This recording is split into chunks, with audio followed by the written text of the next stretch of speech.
सच्चे प्यार को पूरे मन से जीने और निभाने वाले बहुत कम ही लोग हुए हैं इस धरती पर।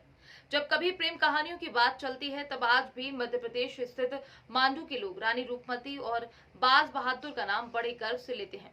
रानी रूपमती और बाज बहादुर की प्रेम कहानी एक प्रसिद्ध ऐतिहासिक धरोहर है। विंध्याचल पर्वत पर बसे मांडू की पहाड़ियों पर आज भी रानी रूपमती और बाज बहादुर के प्यार के स्वर गूंजते हैं।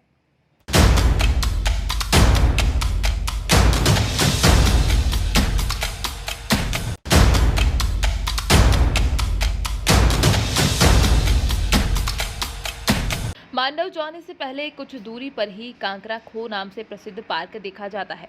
इस पार्क में खूबसूरत कई नज़ारे देखने को मिलते हैं। वहीं इस पार्क से कुछ दूरी पर एक संगीतमय या यूं कहें कि चमत्कारी पत्थर है जिसको बजाने पर संगीत की ध्वनि निकलती है। शायद बहुत कम लोगों को इसकी जानकारी है। अधिकांश लोग मांडव घूमने जाते हैं पर इस पत्थर तक नहीं पहुंच पाते क्योंकि ये ज़्यादा प्रचलित नहीं होने के कारण लोगों को इस संगीतमय पत्थर की जानकारी नहीं है। शायद इसी के चलते इस पत्थर तक पहुंच पाने का रास्ता भी बहुत ही मुश्किल है। पब्लिक टीवी की टीम ने जब पड़ताल निकाली तो पता चला कि कांकरा खो से कुछ दूरी पर एक वीरान पहाड़ी पर ऐसा पत्थर है, तो उसकी खोज में टीम निकल गई, किंतु इस पत्थर तक पहुंच पाना बहुत ही मुश्किल था।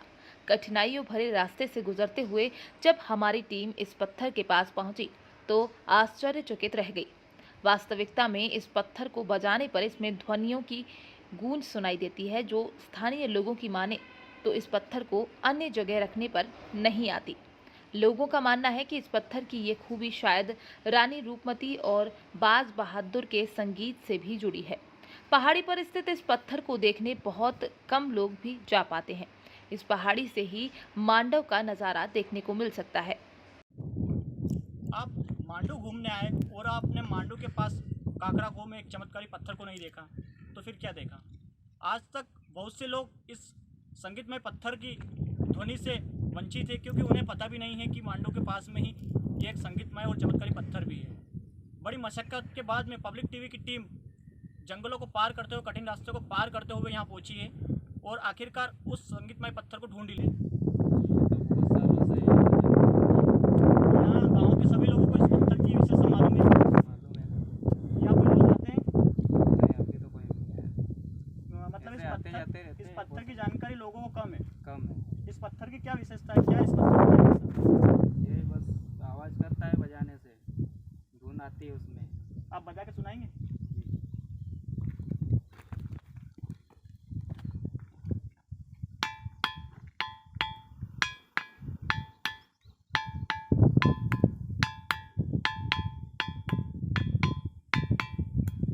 और दूसरे पत्थर भी बजा के देखिए आप। ये पत्थर बजाइए इधर, ये पत्थर बजाइए।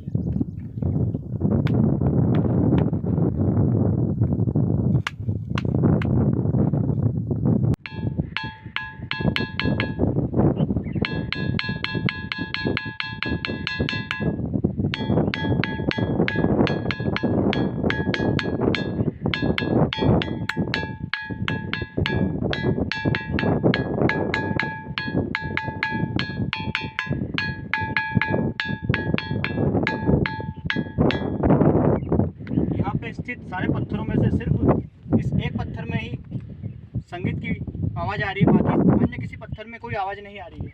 आप देख सकते हैं कि यहाँ पे अन्य भी पत्थर पड़े हुए हैं पर इन पत्थरों से एक साधारण पत्थर की तरह ही आवाज़ आती है। और भी कई पत्थर है जो हम यहाँ पे देखेंगे। इन सारे पत्थरों से एक साधारण सी आवाज़ आ रही है। सिर्फ ये एक ही पत्थर है। कहा जाता है कि इस पत्थर को मांडू के रानी रूपमती और बाज बहादुर राजा के संगीतमय तारों से भी जोड़ा जाता है।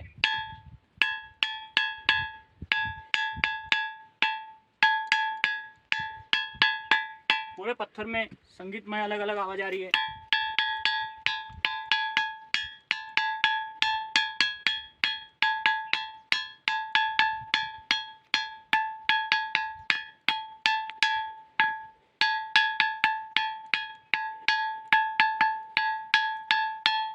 सिर्फ एक ही पत्थर में आवाज़ आना ये कोई चमत्कार ही है, क्योंकि यहाँ पे इस पत्थर को अगर और अन्य किसी जगह पर रखा जाता है तो इसमें आवाज़ नहीं आती है, ऐसा लोगों का कहना है। अगर इसमें कोई ऐसी धातु होती तो वो सभी जगह अपनी ध्वनि प्रदर्शित करती, पर अन्य जगह पर इस पत्थर को रखने के बाद इसमें से एक सामान्य आवाज आती है।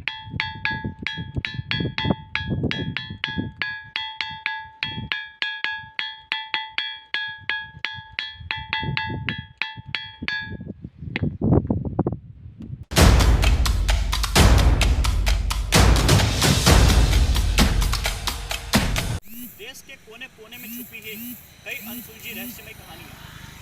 कुछ पत्थरों में दबी पड़ी है तो कुछ पीछे छोड़ के निशानी। मध्य प्रदेश के विंध्याचल सतपुड़ा के पहाड़ों के बीच 350 फीट की ऊंचाई पर यह महल स्थित है, जहाँ पर एक राजा ने अपनी रानी की प्रतिज्ञा पूरी करने के लिए इसे बनवाया था। मध्य प्रदेश के दिल की धड़कन कहे जाने वाले मांडू में आज हम पहुँचने वाले हैं। तो आइए मांडू में ऐसा क्या कुछ है और राजा ने अपनी रानी की प्रतिज्ञा पूरी करवाने के लिए जिसका महल निर्माण करवाया था, इन सारी चीज़ों से आज हम रूबरू होंगे।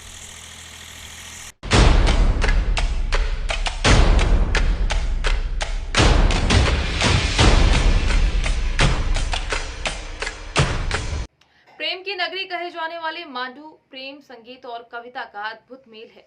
इस जादुई प्रेम कहानी में रूपमती मालवा की गायिका थीं और सुल्तान बाज बहादुर उनसे प्रेम करते थे। दरअसल रानी रूपमती का रूप वास्तव में उनके नाम को चरितार्थ करता था। रूप सौंदर्य के साथ ही उनकी आवाज भी बड़ी सुरीली थी। वो अच्छा गाना गाती थीं। बाज बहादुर से उनका अंतर्धार्मिक विवाह था। बाज बहादुर मांडू के अंतिम स्वतंत्र शासक थे। रूपमती किसान पुत्री और गायिका थी। उनकी आवाज से मुरीद बाज बहादुर उन्हें अपने दरबार में ले आए और दोनों परिणय सूत्र में बंध गए। लेकिन जब रानी की इन खूबियों के बारे में शहंशाह अकबर को पता चला तो वो रूपमती पर मोहित हो गया और ये प्रेम कहानी परवान चढ़ने से पहले ही खत्म हो गई। रूपमती को पाने की इच्छा से अकबर ने बाज बहादुर को एक पत्र भेजा जिस पर लिखा था कि रानी रूपमती को दिल्ली के दरबार में भेज दो। इस पत्र को पढ़कर बाज बहादुर क्रोधित हो गए और उन्होंने अकबर को पत्र लिखकर कहा कि वो अपनी रानी को उनके यहाँ भिजवा दे। अपने पत्र का ऐसा जवाब पढ़कर अकबर आग बबूला हो गया। अहंकार और गुस्से से भरे अकबर ने अपने सिपह सलाहकार आदम खां से मालवा पर हमला करने को कहा।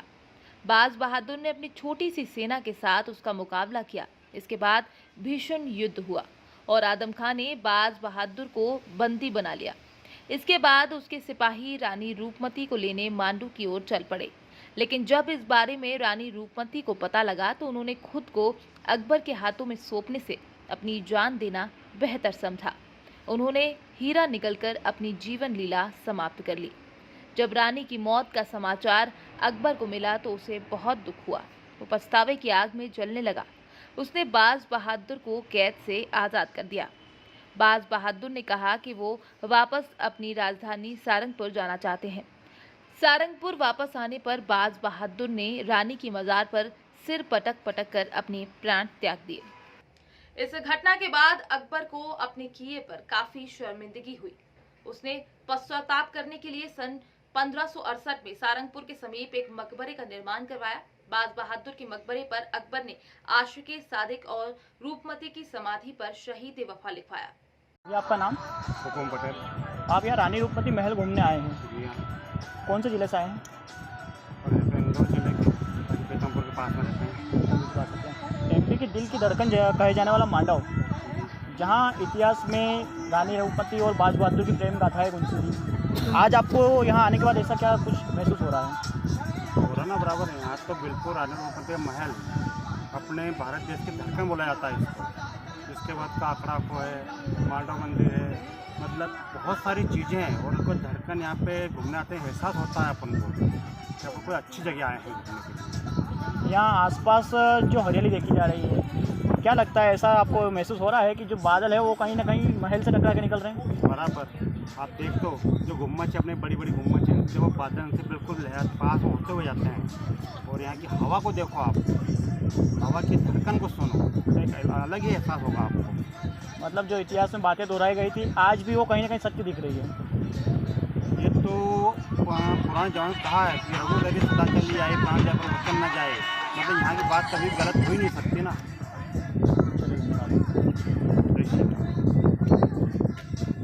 आज मांडू मध्य प्रदेश का एक ऐसा पर्यटन स्थल बन चुका है जो रानी रूपमती और बाज बहादुर के अमर प्रेम का साक्षी है। यहाँ के खंडर और इमारतें हमें इतिहास के उस झरोखे के दर्शन कराते हैं जिसमें हम मांडू की विशाल समृद्ध विरासत से रूबरू होते हैं। रानी रूपमती का किला इनके प्यार का गवाह है। रानी रूपमती को राजा बाज बहादुर इतना प्यार करते थे कि रानी रूपमती के दिल की हर बात समझ जाते थे। राजा बाज बहादुर और रानी रूपमती के प्यार के साक्षी मांडू में 3500 फीट की ऊंचाई पर बना रानी रूपमती का किला है। कहते हैं रानी रूपमती नर्मदा को देखे बिना भोजन ग्रहण नहीं करती थी, इसलिए राजा बाज बहादुर ने रानी रूपमती की इच्छा का ध्यान रखते हुए रूपमती किले का निर्माण करवाया। रानी रूपमती के किले से नर्मदा नदी नजर आती है। कहा जाता है कि रानी रूपमती प्रतिदिन स्नान के बाद यहाँ पहुँचती और नर्मदा जी के दर्शन के उपरांत अन्न ग्रहण करती थी। राजा बाज बहादुर रानी रूपमती को बेहद प्यार करते थे। शायद इसलिए रानी रूपमती के महल तक पहुँचने से पहले राजा बाज बहादुर के महल को पार करना होता था। राजा बाज बहादुर रानी रूपमती की रक्षा के लिए सब करते थे, इसलिए शायद आज भी रानी रूपमती के किले को राजा बाज बहादुर और रानी रूपमती की प्रेम कहानी का प्रतीक समझा जाता है। कहाँ से आए भैया आप? शाजापुर से। शाजापुर से आए।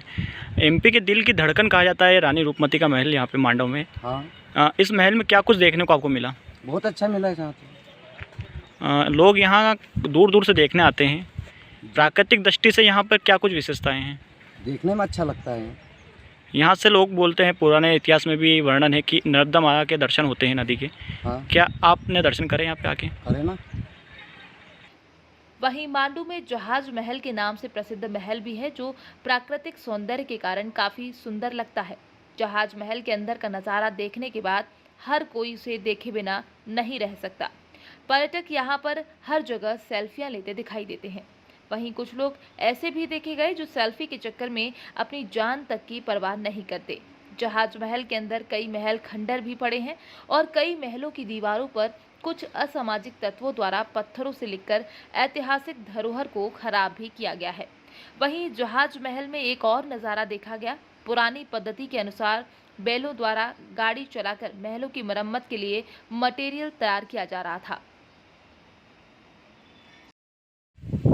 कहाँ से आए भैया आप यहाँ? जी, हम वैसे तो रहने वाले यूपी के हैं जी, लेकिन हम घूमने के लिए यहाँ पर आए हैं और हमारा नाम मोहम्मद आमिर हैदर है और यहाँ पर हमें घूम के बहुत ही अच्छा लगा। एमपी के दिल की धड़कन मांडव को कहा जाता है। जी, यहाँ घूमने के बाद आपको क्या कुछ प्रतीत हुआ? बहुत अच्छा लगा सर। हमें पुरानी यादें ताज़ा हो गई। जिन कहानियों को हमने किताबों में पढ़ा था, जहाँ पर आज हमने लाइव देखा उनको, और बहुत ही अच्छा लगा सर। आप रानी रूपमती के महल घूम के आए? जी बिल्कुल, घूम के आए सर। बहुत अच्छा लगा वहाँ पर और ठंडी हवाएं चल रही थी ऊपर। एक राजा ने अपनी रानी की प्रतिज्ञा पूरी करने के लिए जी, पूरा महल बनवाया था। जी। क्या कुछ वहाँ पे आपको जाने के बाद ऐसा लगा कि राजा ने जो प्रतिज्ञा पूरी करी थी वहाँ पे आज भी कुछ इतिहास के पन्नों में जो कहानियाँ लिखी हुई है वो दोहरा रही है? जी बिल्कुल दोहराई है। आज भी जो भी युगल जोड़ा नहीं हो जाता है सर वहाँ पर, तो वहाँ पर आज भी उनको वही प्रतीत होता है, वही एक दूसरे में प्रेम दिखाई देता है उनको। और यहाँ पे क्या कुछ जगहें जो अपने प्रसिद्ध है देखी? यहाँ पर और भी हम देखेंगे, जैसे कि जहाज महल है और रानी रूपमती का महल देखा और ये बाज बहादुर का महल देखा। और भी जो जगहें हैं यहाँ पर, जैसे हाथी महल है और जामा मस्जिद है, उन सबको हम घूमेंगे अब। और उसके बाद में होशंग शाह का मकबरा भी हम देखेंगे। Thank you. इस तरह मध्य प्रदेश का दिल कहे जाने वाले मांडू में लोग इतिहास के पन्नों में लिखी रानी रूपमती और बाज बहादुर की कहानी को आंखों से देखने मांडू आते हैं।